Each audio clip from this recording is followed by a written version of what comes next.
আমি আমার কথা বলছি, আমাদের সানাউল্লাহ ভাইকে তো আপনারা সবাই জানেন, উল্লাহ ভাইজানদেরকে সবাই জানেন। তো আমাদের সানাউল্লাহ ভাইয়ের নানি বাড়ি কোথায় জানেন? বৈদ্যবাটিতে। তো আমরা ঘুরতে গিয়েছি সবাই মিলে, আমারও নানির বাড়ি। তো ভাইয়েদের নানির বাড়ি শেষ করে মাঠ আর মাঠ। তো আমরা ওই নানির বাড়ি যাওয়া মানে মামু তো রেডিমেড পাওয়া যায়, জানেন আপনারা, নানির বাড়ি থেকে মামু রেডিমেড। তো মামুদের সাথে পাল্লায় পড়ে মাঠের দিকে ঘুরতে গিয়েছি।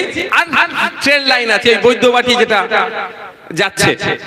তো ওই মামু এবার কিছু দূর গিয়ে ঘুরছি, দেখি একটা ওই পানি ফল চাষ হচ্ছে। আমাদের এদিকে কিন্তু ফুরফুরা শরীফের দিকে পানি ফল চাষ হয় না।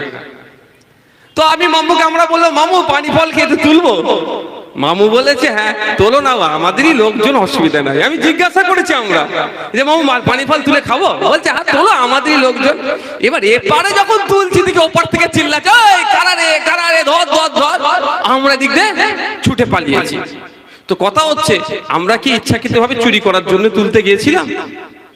ভালো লেগেছে দুটো পানি ফল তুলে খাবো।